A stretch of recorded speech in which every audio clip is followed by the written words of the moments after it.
Y después cuando se corta, tú sabes que me han dicho un truco para Zoom. ¿Qué? El truco es este: el que abrió la reunión, que serías tú en este caso, sale él solo y vuelve a entrar. A la Ya, misma, o sea, todos nos quedamos aquí. Tú sales, te desconectas tú solo, no cierras la sesión, la ya. dejas abierta la sesión, pero tú sales y vuelves a entrar y entonces te da otros 40 minutos automáticos, sin que podríamos probarlo. Total, estamos haciendo un Bueno, experimento. este es ilimitado, o sea que... Ah, este es ilimitado. Este es, Ah, es que perfecto. pues, es de un amigo mío que me lo prestó. Y puedes grabar todo lo que quieras. Estoy grabando, sí. Ah, Oye, listo. esto no se me ocurrió que se pueden prestar los ilimitados. Qué tonta.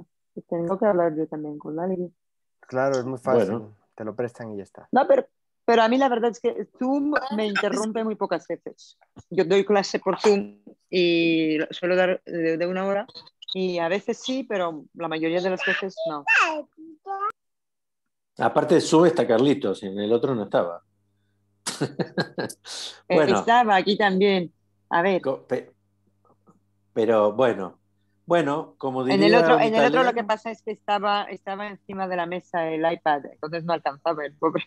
Ah, Bueno, bueno, me pongo en muda y quito el vídeo, pero está aquí. bueno, Gracias. como diría un italiano, siamo tutti. Bueno, ¿dónde íbamos, chicos? En el significante, en el... Bueno, la transferencia o lo que es mismo la Eso es identificación. la Bueno, transferencia. Pero la, yo quise preguntar lo de la diferencia entre transferencia y transmisión. ah, la transferencia incluye un movimiento libidinal. La transferencia, vamos, hablemos, así ya jugamos con los registros. En el plano imaginario, la transferencia es o amor, odio, y Freud escribió una tercera manera que era la transferencia sublimada o amistosa, que es la que generalmente nos reúne con el resto de la gente, que no es ni de amor pasional, ni de ningún tipo de amor de ese estilo, ni tampoco de un odio transferencial paranoide o lo que sea, o agresivo. Es la sublimada, la transferencia con la cual uno comparte cosas como la que estamos haciendo aquí nosotros. Acá no hay grandes amores ni grandes odios.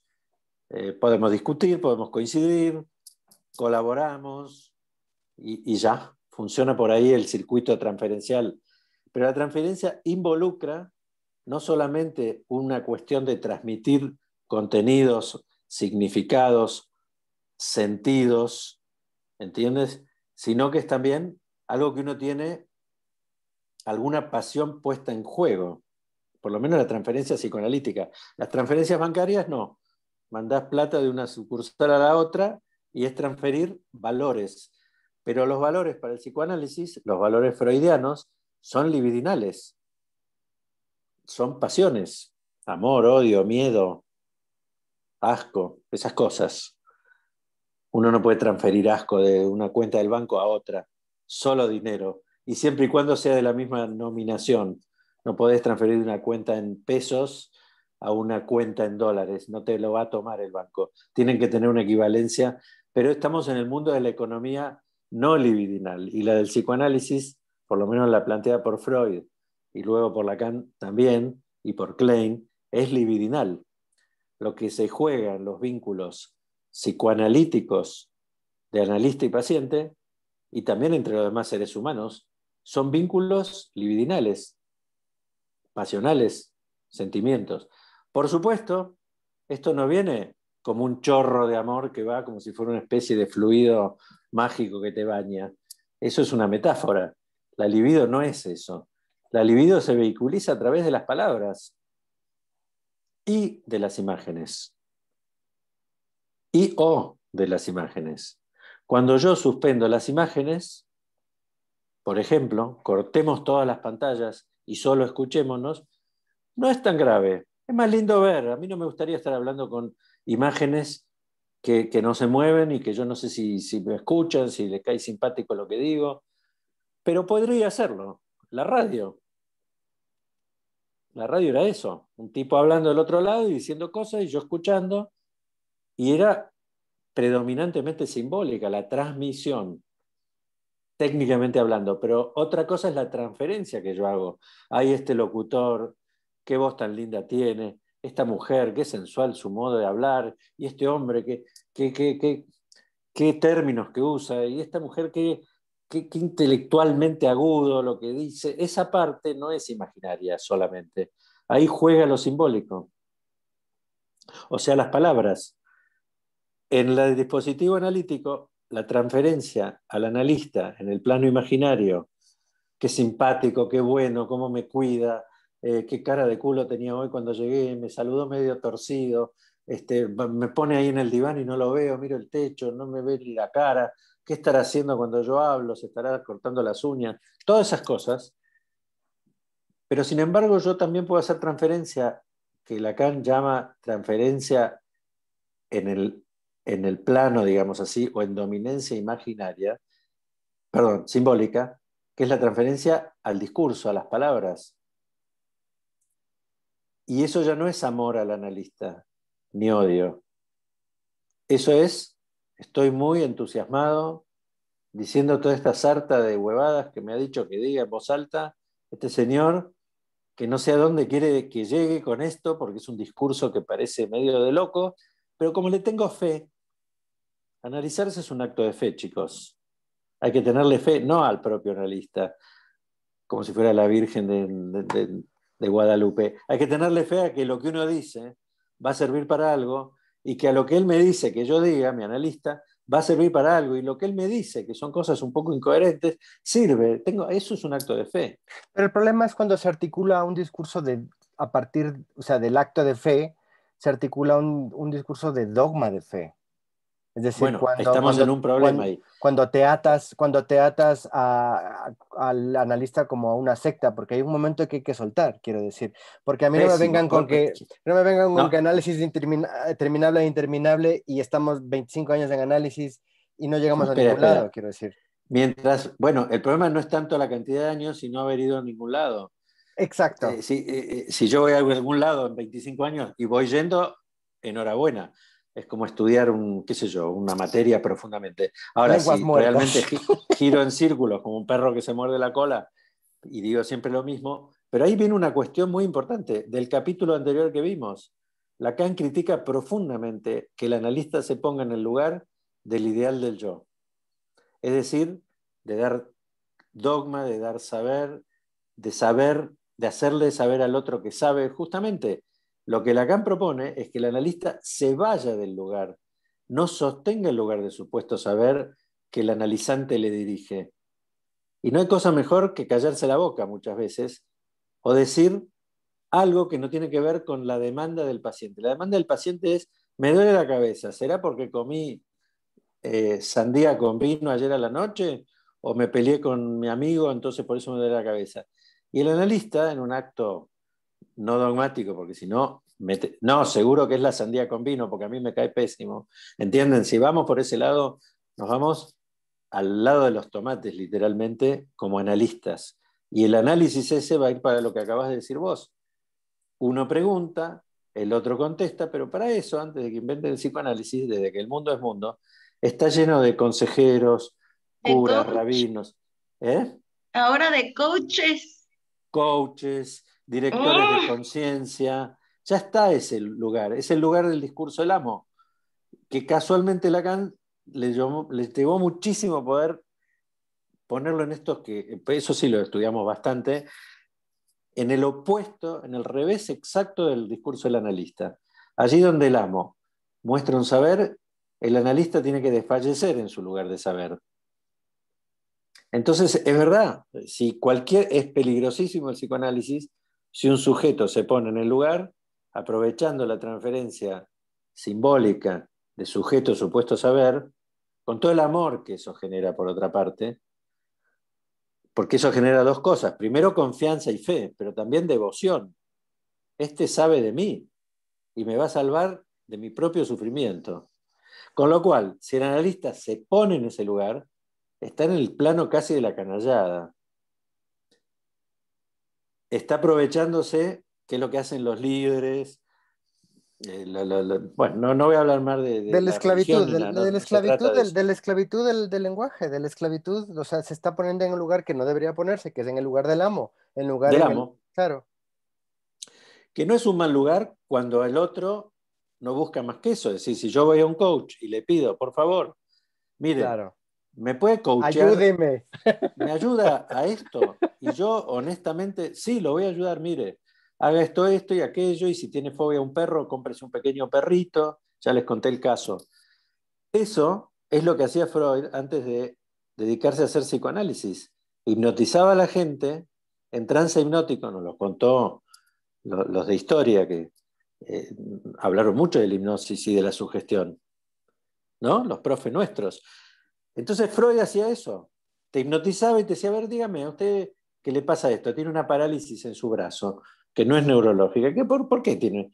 Ay, no sé, no tengo idea.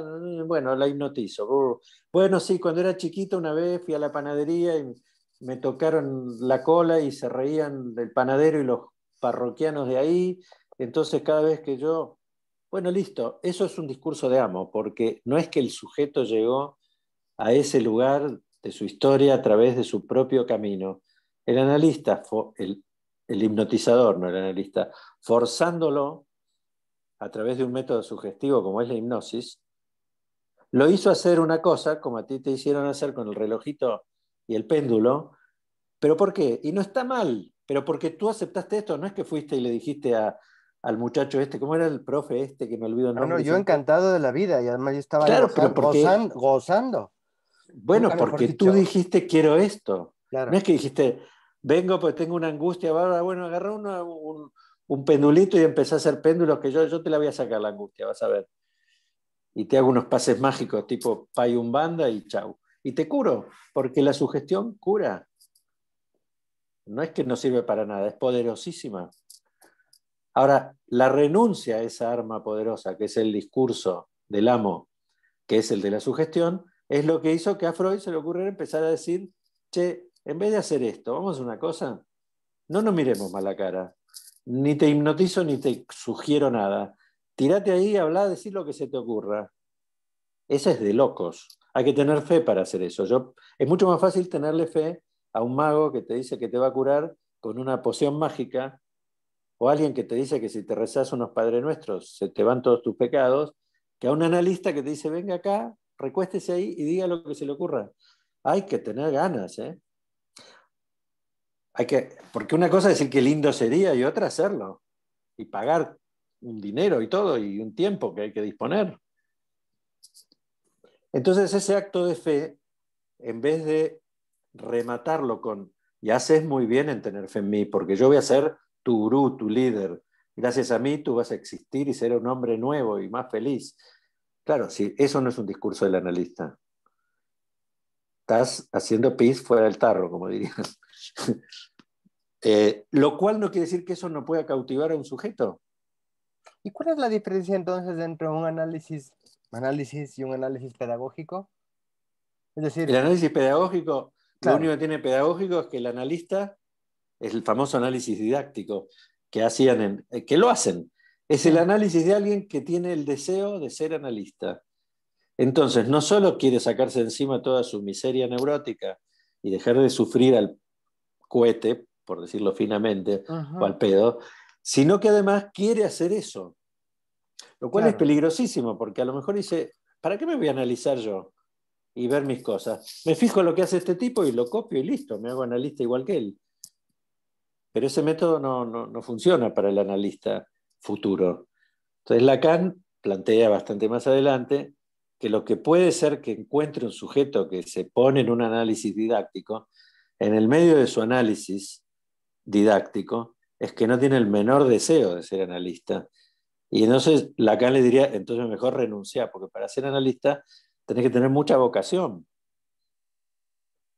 Es realmente una cosa que si no es impensable trabajar como analista, es un disparate total. Ricardo, y Sí, Ricardo, cuando dices se aprovechan los poderosos, ¿no? De su lugar del amo. y ahí te autocortaste, pero yo te quiero llamar a que lo digas. Muchas veces también se aprovechan los padres de esta postura, Sí, porque los conocen muy padres. bien a los hijos. Y Es yo que he notado en... a ver, no es que el discurso éramos una porquería y es malo y hay que abolirlo y va a venir otro mejor en su lugar. No hay otro posible. Claro, claro. Y no está mal en cierto contexto donde el amo es el profesor de geografía y el esclavo Sí.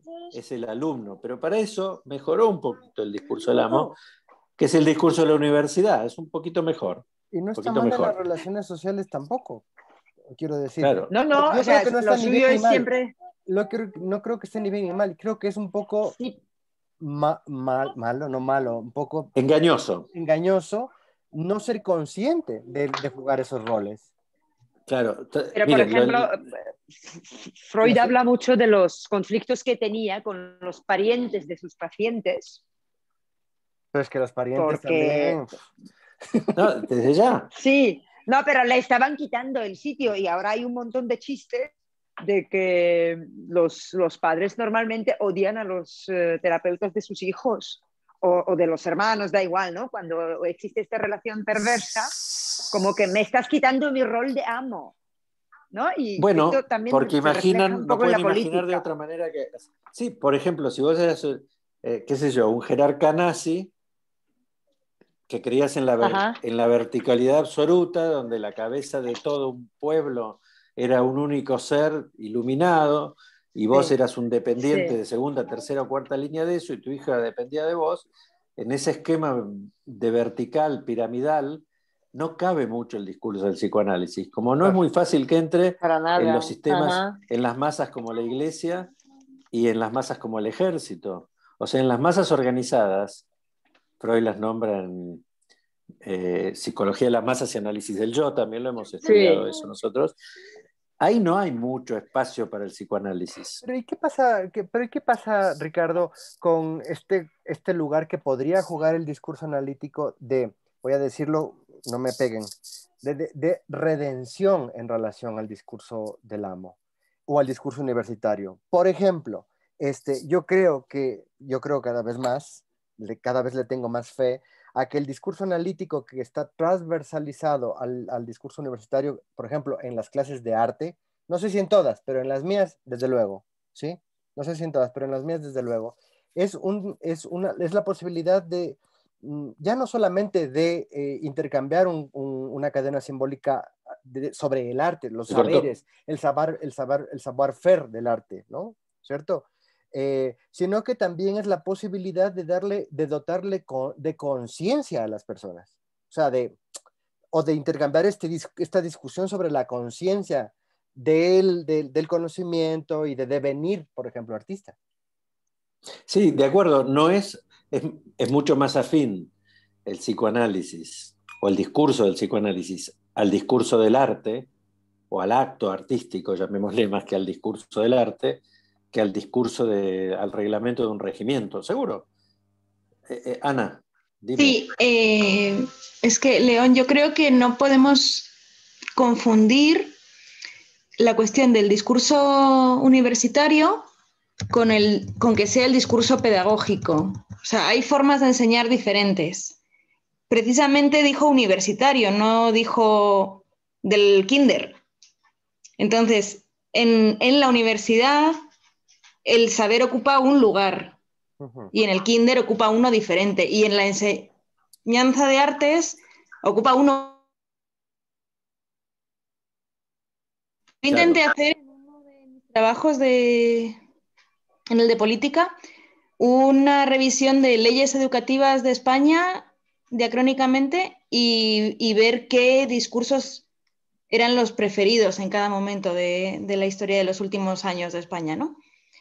Y creo que tenemos que tener cuidado con eso. Obviamente, la enseñanza o la transmisión, no sé, es que enseñanza en sí ya es una palabra que es muy Claro, vertical, de arriba para abajo. es que eso me refiero, es que yo creo que cuando Lacan caracteriza al discurso universitario como universitario y habla desde efectivamente ese lugar, lo que está es haciendo paradigmático que el discurso universitario tiene esa condición esa estructura, digamos, esa condición estructural, digamos. Pero esa condición estructural, que por cierto se plantea diferente a la condición estructural del amo y el esclavo y diferente a la condición del discurso psicoanalítico, también tiene un gran ramo de grises, o sea, tiene un gran ramo de situaciones intermedias que la propia cultura y su sofisticación le dan. Y efectivamente, fíjate, yo te digo una cosa, tienes razón en lo que dices, y yo creo rotundamente en lo que dices, pero la pedagogía del arte, cuando ha sido fagocitada, por ejemplo, por la universidad, porque el arte no tiene la obligatoriedad de enseñarse en la universidad. Sin embargo, hay una gran cantidad de escuelas universitarias que han adherido y se han hecho facultades de artes, ¿sí? Y tienen facultades de artes. Y yo me pregunto, ¿cómo gestionan esto precisamente? ¿Cómo gestionan? Porque para mí o sea, para mí realmente es lo que me llevó al máster en filosofía. Claro. Mira, de adolescente yo estudié en el conservatorio, estudié música. Y muchas veces me he encontrado con amigos músicos que me decían que el conservatorio mata la música. Y lo cierto es que yo estudié 11 años de conservatorio y creo que no sé nada de música. Bueno, pero acá hay un tema que no es menor, chicos, que es dos cosas. Las ubico en tiempo y espacio. Seminario 17. Nosotros estamos viendo el 1, pero con los recursos del 1 se puede... Por eso yo elegí este seminario básico, inicial de Lacan, porque está casi todo lo que después él desarrolla con mayor despliegue, si quieren, formal, como los 4 discursos y todo. Acá nada más tenemos el yo, el ideal del yo, un lugar que ocupa un sujeto individual frente a esa posibilidad de ponerse en el lugar del ideal del yo del otro. Los discursos, que son 4, más el del capitalismo, que Lacan mencionó un poquito de costado y hoy día lo pusieron como si fuera el 5º discurso, que está bien porque está hecho con los mismos materiales que los otros 4. A Lacan le interesaba mucho el del amo y de la histérica, porque era el que se veía en aquellas épocas, donde al discurso del amo no era necesario revelarse ni inventar el discurso del analista para hacerlo fracasar.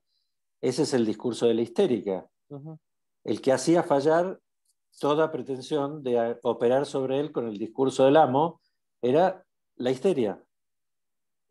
Por eso no servía tampoco hipnotizar a una mujer y decirle: a usted no le va a pasar más esto, ya se le pasó, cuando era niñita la trataron de violar, pero ahora ya es grande. Toda su gestión, sí, se va contenta al consultorio, sigue con sus síntomas de lo más campante. El psicoanálisis pretende desarmar el discurso del amo, pero de otra manera, no por oposición. Claro. Primera cuestión. Segundo, por los discursos giramos todo el tiempo todos. Claro. No es necesario la universidad para tener una posición universitaria discursiva, para ordenar un discurso desde ese lugar. Ahora con el tema del COVID empiezan. Hay como un bache porque los científicos, o sea, los de la universidad, uno te dice que uses mascarilla, el otro no, ahora todo mascarilla, ahora la vacuna esta sirve, aquella no, ahora sirve aquella también, sirve para la cepa brasileña. ¿Se dan cuenta? No sigo con esto porque es tan actual que nos asusta a todos, porque la ciencia no da pie con bola del todo. Algo está haciendo, pero no todo. Estamos en otro tema del seminario 20, no toda la ciencia. El discurso universitario en sí mismo es muy productivo, produce saber. El discurso del amo produce uvas y vid, no es que no sirven. Simplemente cuando se encasquetan, cuando un sujeto se pone como titular de un discurso y de ahí no lo sacás más, cuando el rey se cree que es un rey, les mandé una cosita hace unos días que decía, también es de Lacan, cuando un mendigo cree que es rey, todo el mundo cree que está loco, pero mucho más loco está el rey cuando cree que es rey, como diciendo, una cosa que te tocó ese lugar simbólico, porque sos heredero, porque tu papá era el rey y a vos te toca ser el reycito de ahora, como el muchacho que está acá en España, pobre muchacho, no la quiero pensar lo mal que la está pasando, porque no creo que le parezca divertido todo esto, para nada, está en un lugar incomodísimo. Si no puede estar, qué bárbaro, soy el rey de los españoles, qué bien que me siento. Se debe sentir como el culo, porque con lo que está pasando con lo del padre, las 2 hermanitas que se vacunaron y demás, imaginen, el lugar que le toca a este rey. Pero él estaría para tirarse al Manzanares, ahí no se va a morir porque no hay mucha agua, pero ese hombre se podría tirar por un balcón si se creyera que porque fue heredero de un reino, es el rey en un sentido absoluto. Él debe decir, bueno, me tocó a mí, qué sé yo, a ver cómo la arreglo, qué papelón, pero por otro lado yo no voy a hacer lo mismo que hizo mi papá. Bueno, dialécticamente puede salir, porque si se queda dentro del discurso de creer que porque es rey, él es rey, está atrapado en su propio discurso. Uno gira por los discursos. Lo único novedoso, uno es un poco histérico, uno es un poco universitario y uno es un poco amo. Según las circunstancias, hasta puede ser gracioso y positivo y muy útil. En algún caso ser un poco amo, Moisés, por ejemplo, que sacó al pueblo judío de Egipto y lo salvó y se lo llevó por el desierto, estaba muy bien en el lugar del discurso del amo. Valeria, préndete el micrófono. ¿Ahí se oye? ¿Sí? Perfecto. Una pregunta, con el ejemplo que tú pones del rey, que ahora yo pienso en nuestra época, eso es claro, pero pensando, no sé, en los reyes absolutistas. Bueno, esos eran los que terminaron mal todos, ¿no? Y claro que sí. Es más, los reyes, rey viene de real, y no del real de Lacan, de imaginario simbólico. El rey es real porque viene de Dios el poder que tiene el rey. Es decir, todos los reyes europeos eran herederos del poder de Dios traído a la tierra por Cristo, precisamente, y por eso hicieron las cruzadas. Bueno, en fin, es un poquito más complejo. Yo soy un poquito reduccionista a veces. Pero quiero decir, los reyes se creían que tenían un derecho real. Sí, divino. El único que tenía una posibilidad de hablar del rey y decir prácticamente cualquier cosa, dice Lacan, era el bufón. Era el bufón.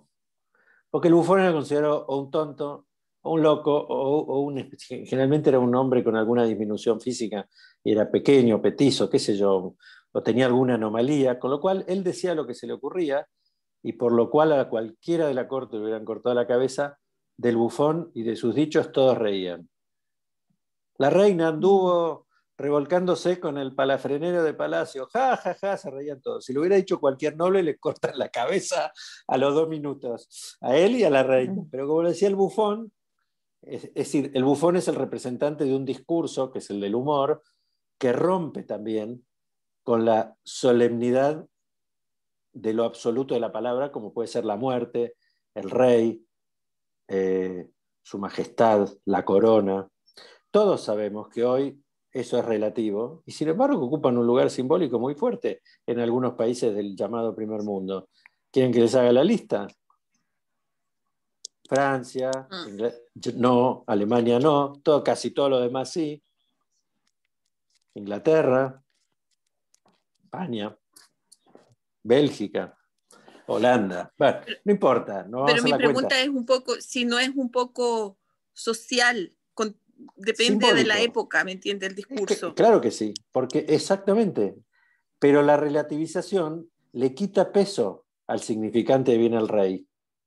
Hoy el rey es difícil que te mande matar cortar la cabeza. Te puede mandar un servicio secreto a pegarte un tiro, también, ¿eh? Pero eso también lo hace Putin y no es ningún rey de nada, ¿entienden? O sea que acá hay un problema con el asunto del poder. Lo representa el rey, determinado presidente, el dictador. La democracia, lo que pretendió la Revolución Francesa, la cual rodaron unas cuantas cabezas también, fue desabsolutizar el poder y repartirlo en distintas instancias, judicial, ejecutivo y legislativo, etcétera, ya sabemos. Ahora, ¿qué quiero decir? Funciona y un poco mejor funciona. No es igual una democracia actual, cualquiera, aún la peor de todas, que un poder absolutista como puede ser el de, qué sé yo, Stalin, Hitler o cualquiera de los reyes que vos mencionás. Evidentemente, al diluir en distintos estamentos simbólicos, espacios simbólicos, el poder, al dividirlo un poco, igual puede haber componendas, trampas y demás cuestiones. Y luego hay una cuestión que está por encima de todos los otros poderes, que sería, en los países más modernos, la ley, o sea, sus constituciones correspondientes. Dentro de todo, y pese a que no ande el mundo como si fuera el paraíso, porque no lo es, funciona mejor que el absolutismo total. Yo soy el Estado, dijo algún rey francés. Bueno, así le fue luego de un tiempo. Por ahí le toma 200 años, pero tarde o temprano no hay poder que se pueda sostener en este mundo. Les digo, por ejemplo, un Hitler, que un hombre, una nación y un pueblo. Una sola cosa, todo en uno. ¿Sintetizado en quién? En el Führer.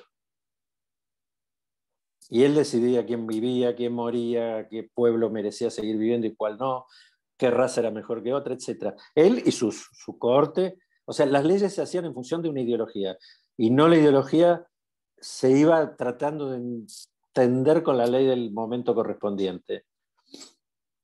Nos vamos un poco de nuestro tema central, pero no estamos tan lejos tampoco. La cuestión de lo simbólico, lo que vos decís sería como confundirse lo real del rey con lo simbólico. Los reyes de hoy tienen una dosis de simbólico bastante mayor y de imaginario bastante menor, y de real tienen un poquito menos que el rey, que era todo. Juntaba los tres registros en uno. Entonces, claro, no había los tres anillitos esos, simbólico, imaginario y real. Lo simbólico, lo imaginario y lo real eran una sola cosa y se sintetizaban en el poder del rey. Aún así, en esa época, si el rey se moría, no es que colapsaba el planeta, quedaba el lugar vacío, que era el trono, y el rey muerto. O sea que lo simbólico es salvador, en cierta manera, de cuando lo imaginario y lo real se acoplan. Cuando lo imaginario y lo real hacen una coyuntura muy fuerte, si quieren ponemos los anillitos y los juntamos, si no estuviera lo simbólico, es un sin salida. Se atasca el grupo social, se atasca el pensamiento de la persona, no hay relativización posible. Lo simbólico, casualmente, lo que más le interesó a Lacan en estas épocas, y lo empieza a desplegar en estos capítulos que estamos leyendo, es decir, muchachos, arrancamos con lo imaginario. Muy lindo, el amor con el otro, el espejo, la rivalidad narcisística. Si estoy yo y vos tenés algo que yo no tengo, yo me enojo y me peleo y te pego y nos peleamos. Pero lo simbólico, llevado para cierto lugar, es pacificante. Por eso los reyes actuales se siguen llamando rey y no tienen el poder que tenían los reyes de hace 300 años.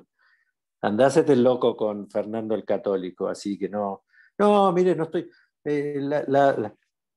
Doña Isabel se llevó las joyas de la corona para financiar el viaje de Colón, estamos enojados, el pueblo... No había espacio para un planteo de esos, ¿entendés? No se podía hacer ese planteo, porque lo que era del rey era...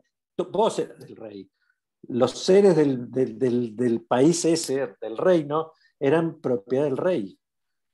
Para mí, una de las impresiones más fuertes de mi vida fue cuando en 2014, en la cumbre iberoamericana en Veracruz, vi cómo entró el rey de España, rodeado por 4 o 5 personas, totalmente humildes, si no fuera tan alto, y te dabas cuenta. Y luego la pompa que se organizó cuando vino el presidente de México. O sea, no tenía nada que ver. Es exactamente lo que te estás hablando ahora. O sea, pero literal. Porque es aunque relativo. México es república y es... Sí, pero el rey era... O sea, si yo no supiera quién es el rey y quién es el presidente de la república, desde luego me equivocaría en plan de la cantidad de gente incluso involucrada, en los temas de seguridad, en los temas de protocolo. Todo a mí me impresionó mucho. Y por cierto, otra vez más de coincidencia en coincidencia, ayer fue el aniversario de la muerte de Stalin y en su día cuando murió, el país entero paró, pero paró, literalmente. Y fue una cosa tremenda. También lo que tú cuentas, pero era Stalin, no era rey. De hecho, vino para quedarse con el país que había quitado al zar. Claro, que también tenía una posición de valor absoluto. Todo, cuanto más el absolutismo, palabra que usó hace un ratito Valeria, es fatal porque a nosotros, humildemente y con una lectura ni sociológica ni histórica, sino psicoanalítica, nos hace ver que los tres registros no operan como operan en el discurso analítico, operan coagulados. Entonces, al operar coagulados, el rey es la república. Luego se nota que eso no se sostiene, porque habrán parado el país un día, dos, una semana de duelo, lo que quiera. Al cabo de X tiempo, semanas, meses, años, nadie le dio más bolilla, ya está. Ahora le hicieron una tumba, un féretro, un monumento. El monumento a lo mejor los que siguen lo conservan y le llevan flores o le tiran piedras. No importa mucho. Pero en el momento, de un momento histórico, cuando lo simbólico queda empequeñecido frente a lo imaginario y lo real en conjunto, se atasca el dispositivo de pensamiento humano y no se puede pensar. No se olviden que, por ejemplo, para el régimen nazi, el psicoanálisis no estuvo aceptado, el freudiano, porque era una ciencia judía. En cambio, estaba aceptado el junguismo de Jung, porque era ario. No importa el contenido, lo que decía dentro Jung, lo que decía Freud, ni se les ocurrió verlo, era simplemente que una cosa quedaba no calificada. Ahí se darán cuenta que el discurso universitario estaba colapsado. Funcionaba otro tipo de discurso, un discurso ideológico como el que tenía el régimen nazi, totalitario. Bueno, a nosotros más modestamente nos toca trabajar sobre el sujeto individual y algunas consecuencias con sus coetáneos, con sus semejantes. En ese sentido tenemos, por un lado, el yo ideal, que es el único yo que para Lacan existe a partir del momento del narcisismo. Es el yo de entrada es yo ideal. Les puse una especie de traducción del alemán porque se hace un lío cuando uno lee a Freud y otro lío cuando uno lee a Lacan, que no se sabe bien de qué están hablando estos dos hombres con respecto a los dos términos que son dos instancias diferentes. Una cosa es el ideal del yo y otra cosa es el yo ideal. Yo sé que el esquemita del espejo cóncavo y uno puesto plano y un ojito mirando por arriba del plano a lo que le representa el cóncavo es para pegarse un tiro porque es complejísimo. Algún día, si quieren, tranquilo, le dediquemos un rato largo a entender cómo funciona esto. Igual Lacan dice, miren, nosotros no accedemos a nuestro yo tal cual lo hablé en el estadio del espejo. No somos, algo de eso ocurre. O sea, nuestro cuerpo, que sería como el jarrón, lo vemos en el espejo. Ni siquiera nos vemos, no tenemos una autopercepción de nuestro yo a través de nuestro cuerpo. No nos autopercibimos. La primera vez que yo vi a mi yo, lo vi ahí enfrente en el plano del espejo y me enamoré. Ese es el imaginario simple, ¿no? Hasta ahí lo vimos. Después Lacan se le ocurre poner un espejo curvo, todavía no pone un espejo plano, nada, un espejo curvo, pone una cajita, este es el espejo curvo, esto, miren. Acá pone una cajita, al observador lo pone acá, o sea, esto es en línea, espejo cóncavo así, un cajón con un agujero acá adentro y un tipo que mira acá y que no ve lo que hay adentro del cajón. Entonces dice, como el espejo es cóncavo, si yo me pongo de este lado, aquí, y miro, me lo van a reflejar. Lo que esté acá adentro, lo voy a ver acá arriba. Por un juego de refracción, les aseguro que yo no creía en esto, no tenía fe en que esto era verdad. Pero un compañero de un grupo de estudio hace muchos años que era carpintero, lo hizo. Y no solo lo hizo, uno chiquitito, un modelito así, sino que lo llevó a nuestra clase. Y estábamos todos como chicos y no podíamos creer lo que veíamos, que es que mirando desde el frente al espejo ese cóncavo que yo tengo enfrente y veo una cosa de madera que es el cajón, se me armaba arriba del cajón un espejo que según si yo me ponía bien derechito o no derechito, era un espejo. pero el espejo me mostraba un jarrón en el aire, no un jarrón en el espejo, sino un jarrón arriba del escritorio. ¿Se entiende? La figura. Bueno, Lacan dice, así vemos a nuestro yo. Según cómo nos situemos como sujetos, en qué lugar nos paremos del espacio, vamos a ver un jarrón y unas flores. Si el jarrón está abajo y yo no lo veo directamente, y las flores sí están arriba, puestas de flores de verdad, pegadas con algún sistema a la parte de arriba del cajón, yo veo las flores reales y veo el jarrón imaginario. ¿Me siguen? Si no, me paran, Porque... O podría jugar a ser al revés. El jarrón lo pongo ahí arriba y las flores las pongo abajo. Entonces, hablando del caso Dick, dice, ya ven ustedes como el yo y sus objetos, según donde se posicione el sujeto, van a quedar bien alineados o van a quedar unas flores sueltas por el aire y un jarrón medio borroso, o el jarrón muy nítido, pero las flores de costado. Hasta ese momento no necesitaba apelar Lacan a meter otro espejo más, que es el espejo plano, y cambiar de lugar la posición del sujeto. En vez de ponerlo atrás del cajón, lo pone atrás del espejo curvo, que es el último esquema que les mandé, que está en el capítulo que teníamos que leer, ¿no? Ahí Lacan lo que sitúa es el ideal del yo. Dicen, para que yo me encuentre con mi yo completo, no me alcanza con el fenómeno imaginario. Yo necesito estar inscrito en un mundo simbólico y además con el ideal del yo. Es decir, si yo el año pasado al máster me caía un día, en vez de con mi mochilita y mi tablet y mis libritos y vestido de transeúnte, de ser humano civil normal, me caía disfrazado o con una raqueta de tenis y con pantaloncitos cortos, algo iba a estar, el jarrón o las flores no andaban muy bien. Se iba a enrarecer el clima, los demás iban a empezar a decir, ¿a este qué le pasó? Porque, ojo, yo juego al tenis, o he jugado muchos años de mi vida. Entonces, mi ideal del yo, que no es mi yo precisamente, mi yo puede ser un yo tenista, un yo psicoanalista, un yo que me junto con amigos a hacer un asado, etc. El yo siempre es el mismo yo.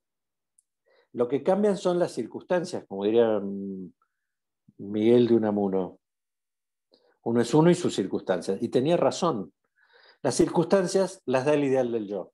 ¿Cómo vas vestido? ¿Y con qué atuendo? ¿Y con qué elementos vas a una universidad a cursar un máster?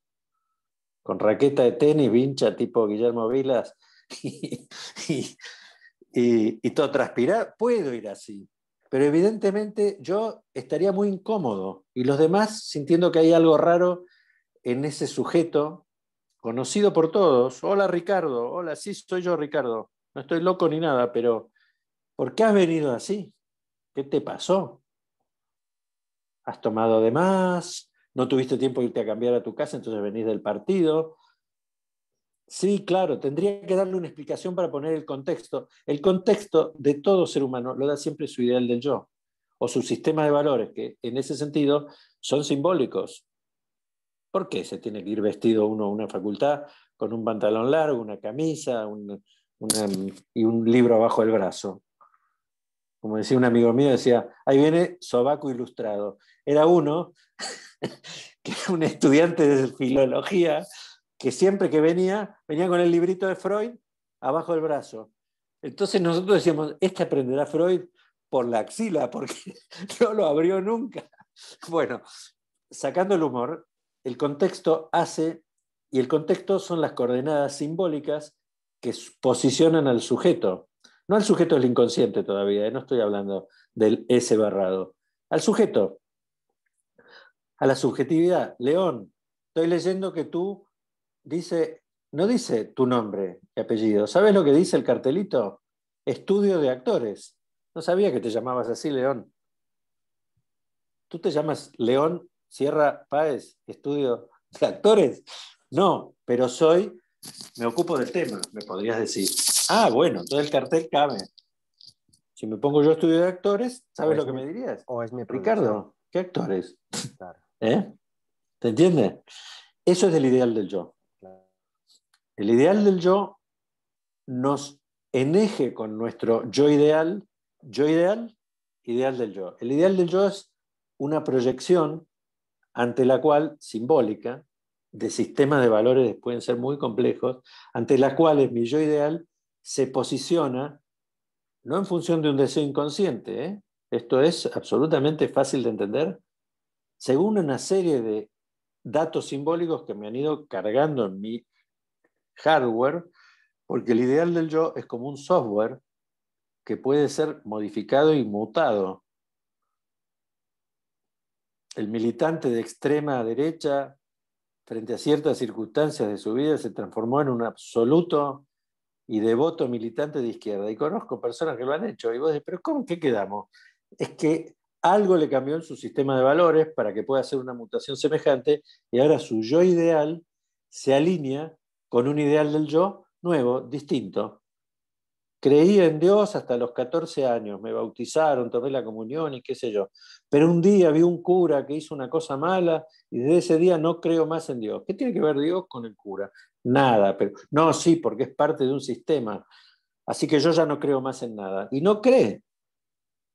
O sea que los valores, las creencias, están llegándole al sujeto desde lo simbólico, desde el orden social e ideológico, lo pregnan, lo impregnan, lo preñan, lo completan, y entonces su yo ideal, el que ese que el muñequito que cuando empezamos a estudiar se impactaba con el otro en el espejo como un bobo, ya se impacta de grande con un cierto sistema de valores complejísimos, que son los ideales. El sistema de valores ideales. Algunos son lindos y otros feos. Otros son una porquería y otros son muy nobles. Pero son peligrosos porque el sujeto se aliena en sus ideales a veces. Algunos dan la vida y van a la guerra, por ejemplo. Cosa más loca.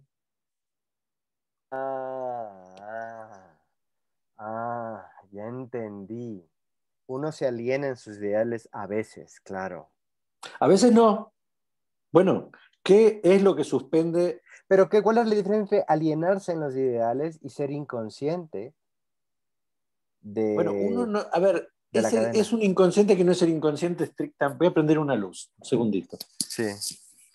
Porque aquí, yo no sé ustedes, pero estoy en la penumbra. No se alienan en los ideales. Ojo, que no estoy hablando de grandes ideales de la humanidad solamente. No. O Hasta, sea, Lo he escrito correcto en el chat, ¿no? Porque a mí también me ha llamado mucho la sí, atención lo no. de Tú alinearse en los haces, ideales. se alinea y se aliena. se alinea. Aliena, ¿ves? Eso es Las dos diferente. Primero te cosas. alineas y luego te alienas. No, te puedes ¿Ves? alinear, poner en línea, ir en pos de cierto ideal, y en un determinado Pero momento de tu vida decir, ya no más, esto ya es suficiente Sí, para ya no mí. es mi batalla, ya me superó, ya. Ahora, cuando ustedes creen que yo hablo de ideales, lo primero que piensan es ideales altísimos, religiosos, místicos, trascendentales, políticos, No, culturales. pero No, nos lavamos los dientes por ideales. ¿Saben por sí, qué se claro, lavan los dientes? Para no tener caries. Por ahí claro. funciona o no, o para estar más lindos.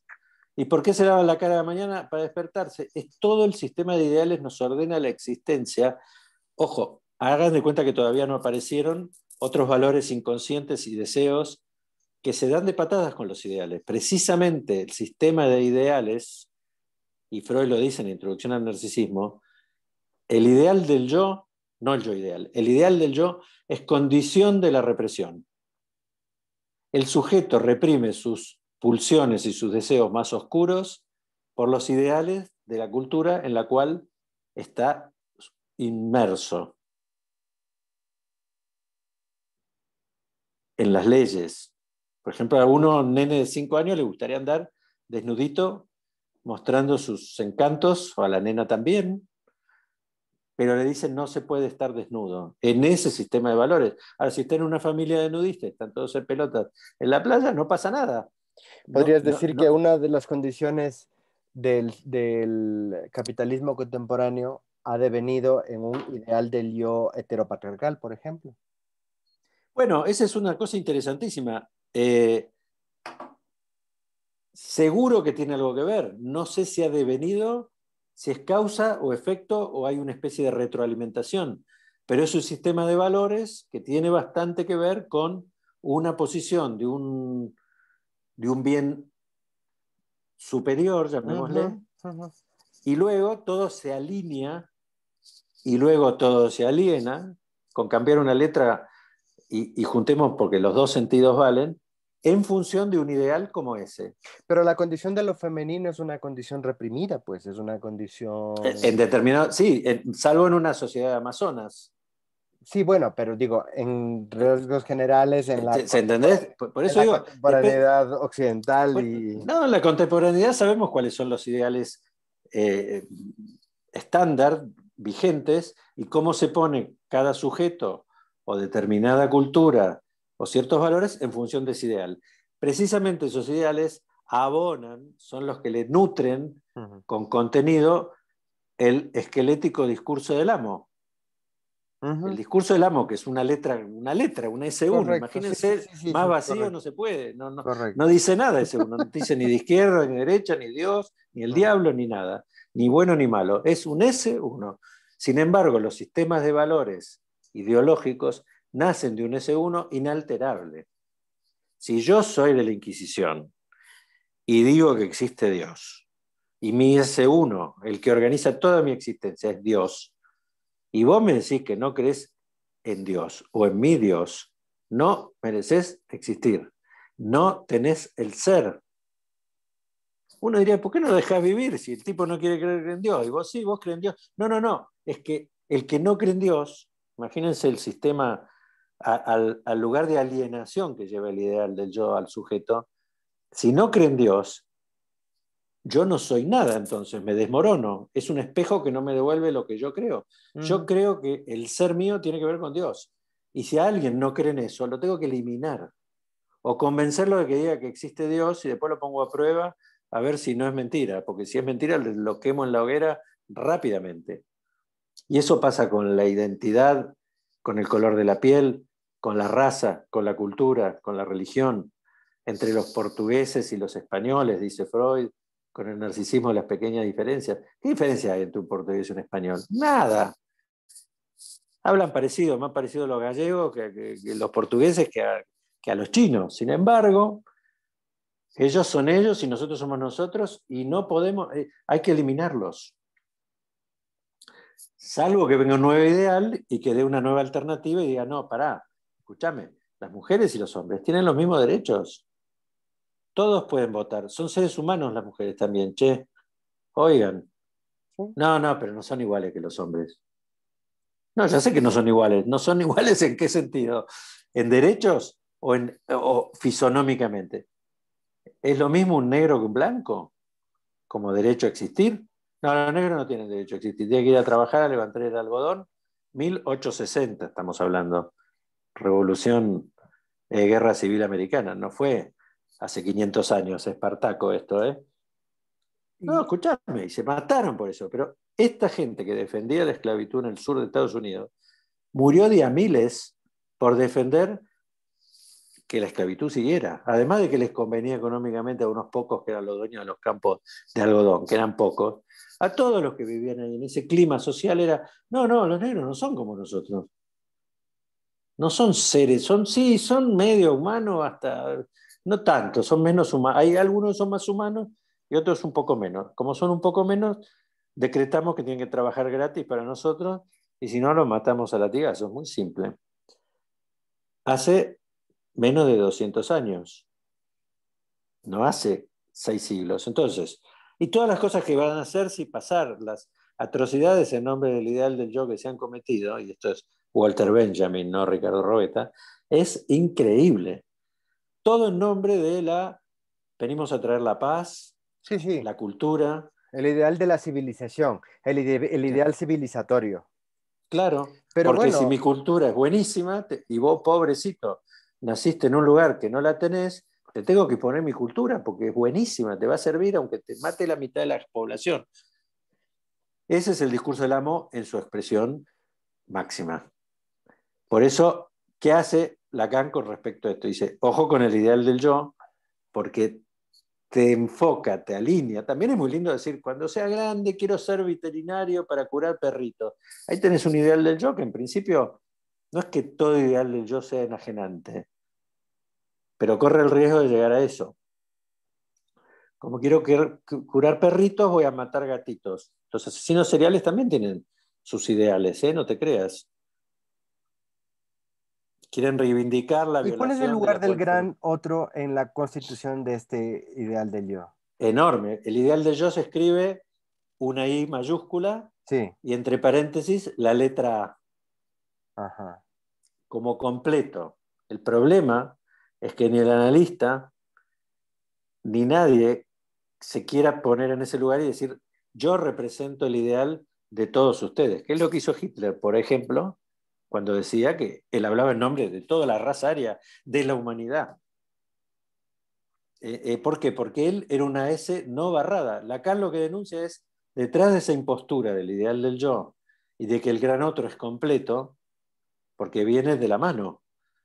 Hay ideal del yo porque vos crees que el gran otro es completo. Es decir, me voy a estudiar medicina.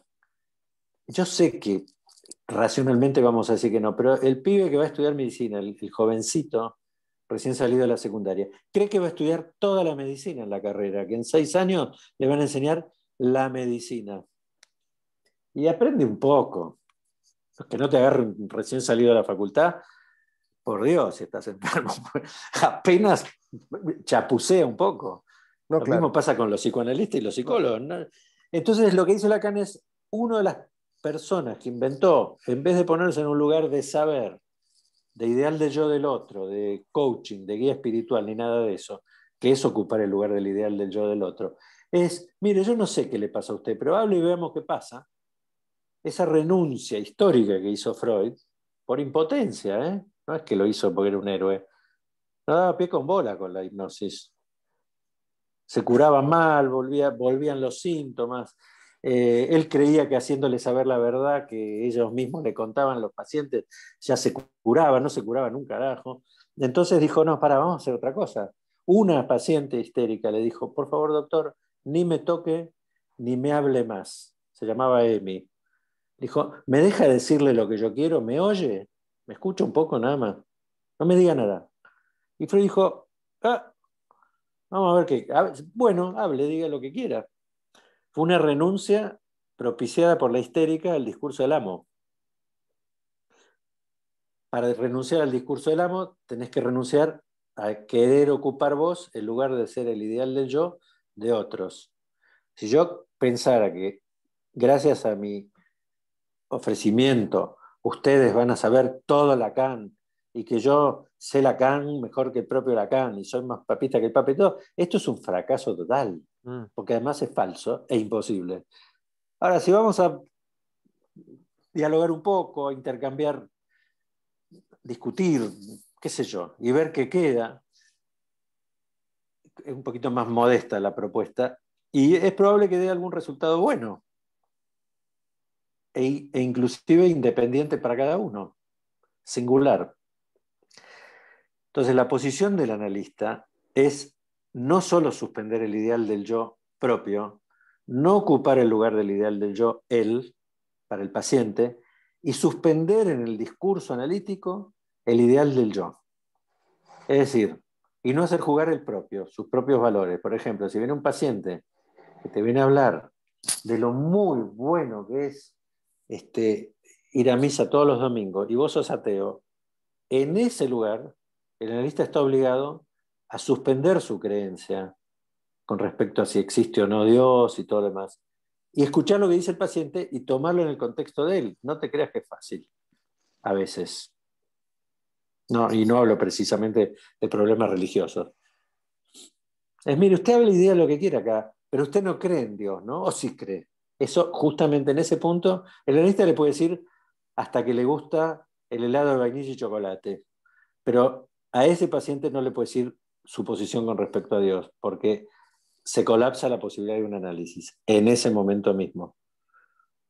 No siempre es fácil. Yo he metido la pata en un montón de estupideces Porque usted cree que es mejor el análisis freudiano que el junguiano, ¿no? Bueno, si mira las fotos que hay en la pared del consultorio, se va a dar cuenta, claro, el tipo mira la foto y ve a Freud de un lado, ahora no tengo más fotos, pero a Lacan del otro y no ve la de Jung, con lo cual el paciente, ¿qué puede decir? ¿Usted qué piensa de Jung? Ahí es donde el analista puede decir, y la verdad que me parece un místico, una capacidad imaginativa el hombre increíble. Gran tipo, ¿eh? Un filósofo. Gran esteta. Pero psicoanalista cero. Chau. Se acabó la posibilidad de ese análisis. No hay más análisis. Y tampoco sirve lo contrario, decir, no, usted es freudiano, ¿no? Usted es freudiano. Sí, de pura cepa, re freudiano. Así que tampoco, porque entonces, ¿qué estás haciendo? El tipo viene con el ideal, yo quiero ser un Freudcito. Este Freudcito también, somos todos Freudcitos, Freuditos. Conclusión, chicos, el ideal del yo tiene que quedar en el discurso de la sesión suspendido lo más que se pueda. No es fácil. No, pues a lo mejor inclusive es la médula del análisis. Es la única manera que puede llegar a resultar un análisis si el analista logra escapar de la trampa del ideal del yo, de la propia, de las que le tiende el paciente. Yo tenía un caso de un paciente que estudiaba psicología, me tuvo 5 años de su análisis que pasaba por un montón de temas, pero cada vez que le tenía que dar materias, no puedo seguir, estoy mal, me voy a enfermar, me agarran ataques de pánico, yo no puedo dar exámenes, tengo miedo de fracasar, patatín, patatán. Bueno, el padre era psicólogo además, y me lo había enviado cuando era más chico el padre, era una paciente mío de muchos años. Y yo, sinceramente, como un estúpido, remaba en todas mis intervenciones para que él pudiera seguir su carrera, tomando como un síntoma sus miedos previos al examen. Y él, pobrecito, le iba bien en otros aspectos de su análisis, pero en este, cada vez, cuanto más avanzaba la carrera, hacia los últimos exámenes, peor se sentía. Un día vino y me dijo, estoy muy mal, todo transpirado, yo creo que me voy a morir, siento que mi corazón no aguante, qué sé yo, y yo que la había supervisado, porque era un joven analista, le dije, mira Jorge, mira Jorge, te voy a decir algo, sinceramente, entre la vida, tu vida, vos crees que te vas a morir, se lo tomé literal, y él lo decía así, y recibirte en una carrera de psicólogo, pero no tiene sentido, elijamos la vida. ¿Qué dijo al paciente que era obsesivo? A ver si se enojó, se levantó del diván y me dijo, hace 5 años que veo que vos tratás todo el tiempo de que a mí se me pasen estos síntomas para que pueda dar mis exámenes y recibirme, y ahora que me faltan 2 materias me venís a decir eso, que no importa que yo me reciba. ¿Cómo que no importa que me reciba? Es importantísimo para mí recibirme, pero parece que para vos no. Y le digo, y parece que se te está yendo toda la sensación de que estás muriendo. Porque me decía, estoy acá, en cualquier momento me va a agarrar algo en el corazón, me va a agarrar algo. Se le pasó todo. No, y me increpó, me dijo, vos tendrías, imagínate, la fantasía del Joker. Joker. Histérico, pero le dio el ataque histérico ese rato. No, pero era obsesivo, porque aunque los obsesivos contienen un núcleo de histeria, pero lo que te quiero decir es que en ese momento el paciente, yo le robé sin darme cuenta del síntoma. Él era el que me decía, no me puedo recibir, no me voy a poder recibir, no voy a poder ser psicólogo. Su ideal era ser psicólogo, claro. Y su sintomatología atacaba ese ideal, que además era un deseo del padre, que él sea psicólogo igual que el padre, igual que yo, que si bien no soy psicólogo, soy médico, psicoanalista, es lo mismo. Entonces él pensaba que el padre y yo queríamos que él se reciba, es parecido. Depende, a mí o sea, depende. Pero sí, te entiendo. Bueno, él creía que el padre y yo estábamos en el eje, te tenés que recibir, es lo mejor que te puede pasar en la vida ser profesional psicólogo. Cuando yo salí de ahí con una triquiñuela que es, mirá, si te vas a morir, no tiene sentido. Claro. Se ofendió. Elige tus luchas. Y vos tenés que estar al servicio de que yo me reciba, es mi objetivo, mi norte, es el rumbo que elegí para mi vida. Y vos sos eso. Y cómo, sí, bueno, pero muerto.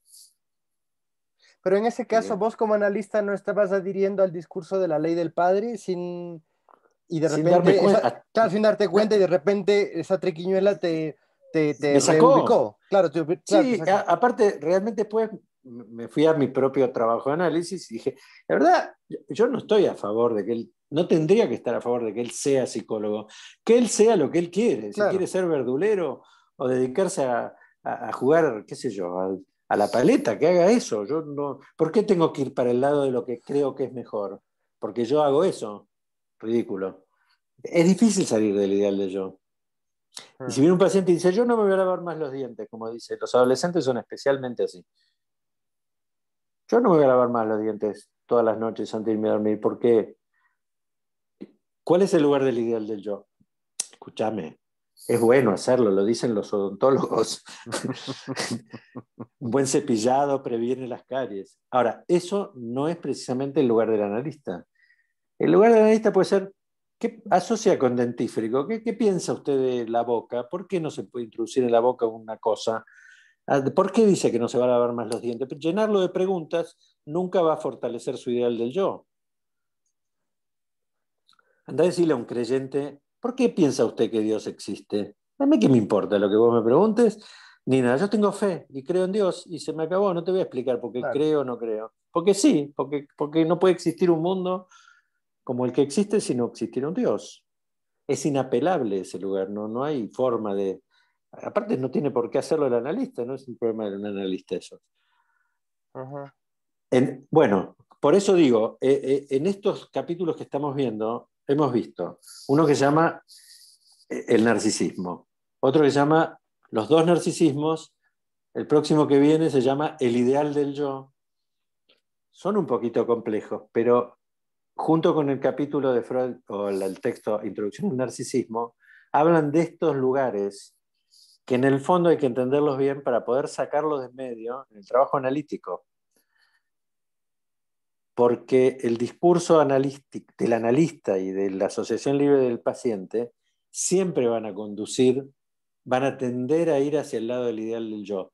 La habilidad del analista es tratar de correrse de ese lugar y suspender al ideal del yo. Lo cual no crean que siempre es fácil. A mí un paciente sale del consultorio y me dice, doctor, yo salgo de acá y me tiro abajo del tren, ¿eh? Porque esta vida no tiene más sentido para mí. Mi ideal de que siga viviendo me parece que me va a hacer decir, no, espere, quédese acá un ratito más, charlemos, ¿cómo se va a tirar abajo un tren? Es muy difícil que diga, ¿qué asocia con tren? Y el cuerpo fragmentado que quedaría luego de que el tren pase por arriba. Tienes que ceder tienes que ceder y hacerte coach un poquito. Es que no hay ningún problema. Freud lo decía. Él decía, es muy difícil hacer psicoanálisis puro. Claro. Sí es verdad que se pueden combinar algunos momentos de sugestión, pero esos momentos no son el resorte operativo de un análisis. Son solo para poder armar el espacio mínimo para que se pueda producir el acto analítico. El acto analítico nunca es sugestión, pero dentro de las intervenciones del analista hay algunas veces que el analista puede hacer una sugerencia. Por ejemplo, salgo de acá y voy a agarrarlo a mi amigo que se llevó a mi novia y lo voy a moler a trompada. Uno puede decirle, escúcheme, vamos a hacer una cosa. Antes de esta decisión que usted ha tomado, ¿por qué no viene mañana en una hora especial y hablamos del tema aquí? O sea, instalamos en un espacio discursivo un pasaje al acto que estaba por realizar el sujeto, que es otro tema bastante complejo, claro. La del pasaje al acto y la del acting out. Hoy yo me quedo contento si nosotros podemos irnos con el yo ideal en su eje organizado. O sea, todos somos lo que somos porque hemos ido en pos de cierta cantidad de ideales. Muchas veces tuvimos que desandar el camino e ir por un camino paralelo. Muchas veces nos dimos cuenta que llegamos a un punto muerto y otras nos resultó bien para nuestra existencia, adecuado. Y eso no se puede saber a priori. Eso no es el discurso del análisis. No tendría que haber existido Freud para darse cuenta que eso funcionaba de esa manera.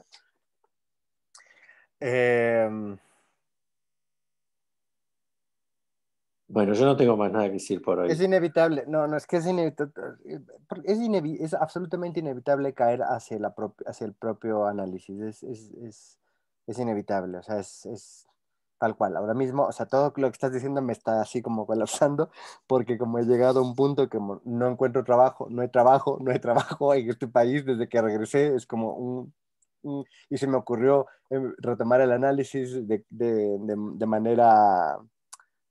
manera pedagógica, además. O sea, yo le dije al analista, le quiero un análisis pedagógico, o sea, tal cual. Ya, se acabó. Entonces, claro, todo siempre aterriza en las discusiones. O sea, me pongo a discutir de Freud y de Lacan y de Recalcati con la psicoanalista hasta que ya se me acaba la plata. Entonces, esta es muy buena, es lacaniana. Le digo, ya se me acabó la plata, ya, o sea, ya se me acabó. Ya, ahora sí, se me acabó, ya, o sea, ya está. Me dice, ¿y usted qué cree? Claro. ¿Qué te podría decir otro? Te puede decir, bueno, cuando busque más plata, me llama de vuelta. Y otro te diría, venga gratis. Venga En el gratis, medio, claro, ninguna de esas son intervenciones humanas, como si vas al panadero y decís, me da un kilo de pan. claro. Bueno, son 3 euros, 2 euros, qué sé yo. Bueno, pero no tengo plata. Algún panadero te va a dar pan y otro le va a decir, bueno, lo lamento porque esto es un negocio. Claro, La posición del analista a veces no tiene espacio mínimo para jugar. claro. ¿Qué asocia usted con... ¿Qué además de plata le falta? León, te diría tu Ajá, analista. O claro, yo le no. diría... Y me dice, siga hablando. Claro,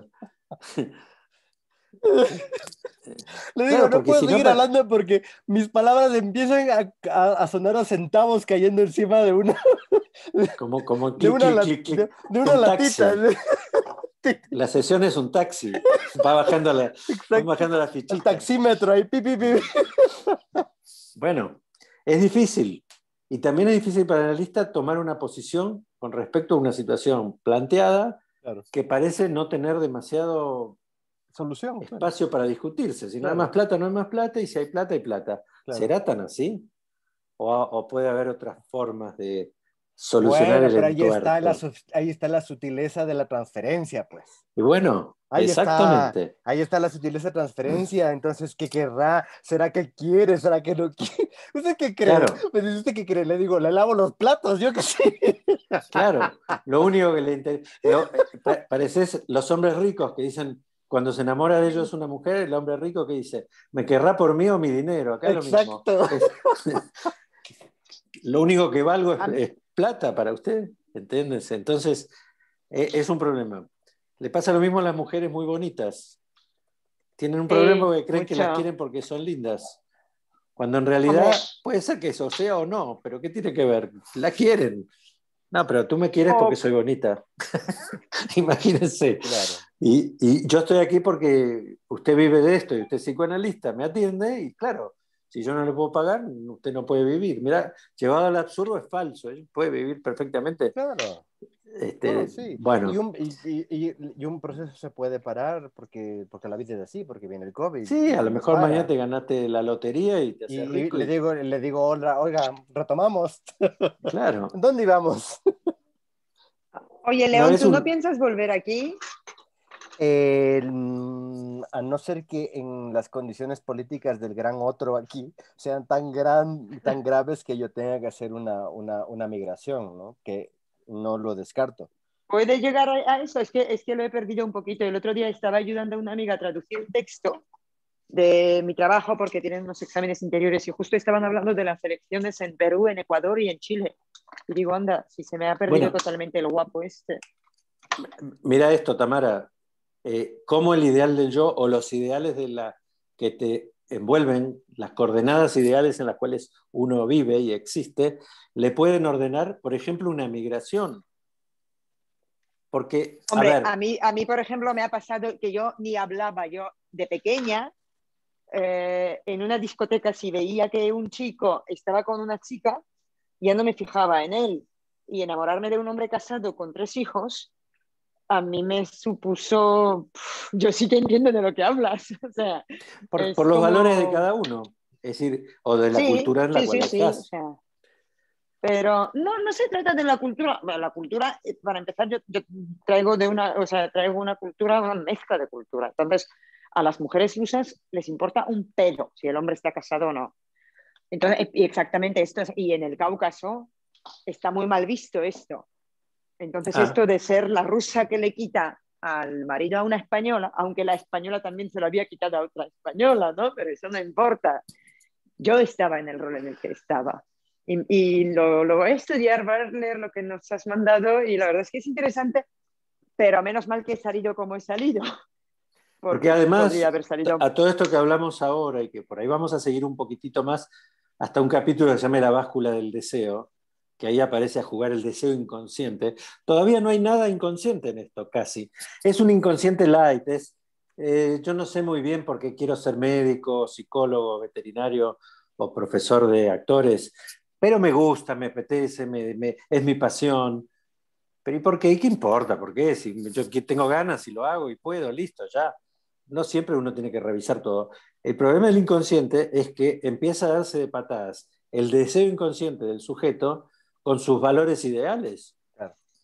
Ahí es donde aparece el problema. Si no, no hay conflicto. Es decir, yo quiero salvar a la humanidad y me pongo a investigar la vacuna para el COVID. ¿Cuál sería el problema? ¿Viste? Ninguno. Yo quería aprender Ninguno. idiomas y me dediqué Ahora, a si ello. Yo quería... Sí. Cuando los ideales, el yo, los valores de la cultura se alinean, el sujeto ni siquiera se puede decir que se aliene demasiado, se alinea y camina como un burro hacia su ideal, atrás de su ideal, que es la zanahoria. Total, nunca lo va a alcanzar. No es que el día que es premio Nobel ya se le pasó todo. Claro. De todas maneras, hay momentos de colapso, porque cuando el joven médico que se recibe con la última materia y da todas las materias bien y ya es médico, están todos festejando en la fiesta que le hace la familia porque el niño, el joven ya es médico, y él tiene una depresión encima, un vacío, porque se le acabó el ideal. Hay que relanzar el deseo a través del ideal, pero el deseo inconsciente es una otra cosa, diría un italiano, va por otros lados y a veces justamente lo que no se puede desear, por ejemplo, como diría Woody Allen, la mujer del mejor amigo, es la más deseada. Hizo varias películas Woody Allen con ese concepto de Sí, ¿para qué tienes me a tu encanta mejor este amigo si no es para que se enamore tu mujer de él y él de ella? Es decir, mi mujer se fue con mi mejor amigo, ¿cómo extraño a mi amigo? Esas cosas. ¿Qué quiere decir? Los ideales, los ideales más comunes y el deseo inconsciente no van bien muchas veces. Y entonces se produce el conflicto, la angustia o el síntoma. Es curioso. También cuando el ideal se cumple. Qué complejo todo al mismo tiempo, ¿no? Sí, pero esto lo ordena un poco, porque si no andamos como locos por la vida. No, andamos bastante centrados los neuróticos. Pero de vez en cuando, un ideal, venís lo más bien, tenés la familia perfecta, el gran trabajo, y estás por ascender y te estás pagando la casa de tus sueños y te enamoraste del vecino. Chau. Hecatombe en el sistema, que tan bien armaste a lo largo de 30 años y que era verdadero, no es que eso era falso. Simplemente había un pequeño deseo inconsciente que nunca entró en consideración, siempre quedó reprimido, marginado. Y un día surge, por alguna grieta, problemas. A veces se solucionan yendo al analista, otras pegándose un tiro, otras matando a alguno, otras pasando al acto. Es curiosa las salidas que hay. Otras te haces místico. Ni mi familia, ni mi vecino de al lado, y tengo que salir del closet. No puedo. Me hago monje budista y chau, se va a la mierda todo. Y te vas. Entonces te haces monje budista. Después, cuando estás meditando en medio del Tíbet, extrañas tu Netflix. Entonces, el deseo inconsciente aparece por los lugares menos esperables.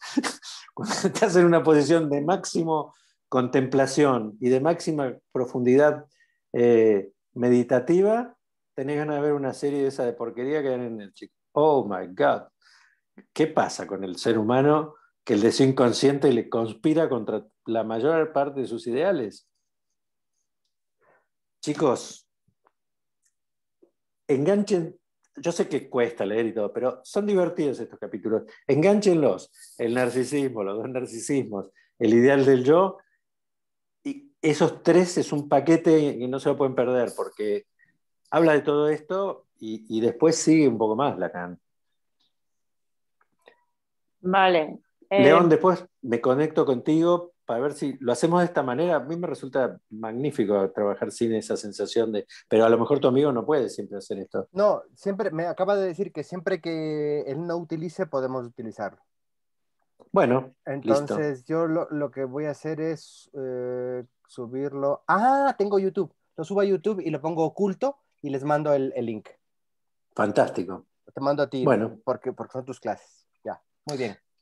chicos, Tú eres que el tengan amo. unos... Muchas gracias, Ricardo, como siempre. La verdad es que Nos vemos Muchas dentro de unos gracias, días. sí, sí. Un abrazo. yo quiero que me Un gusto analices ver. algún día, Ricardo.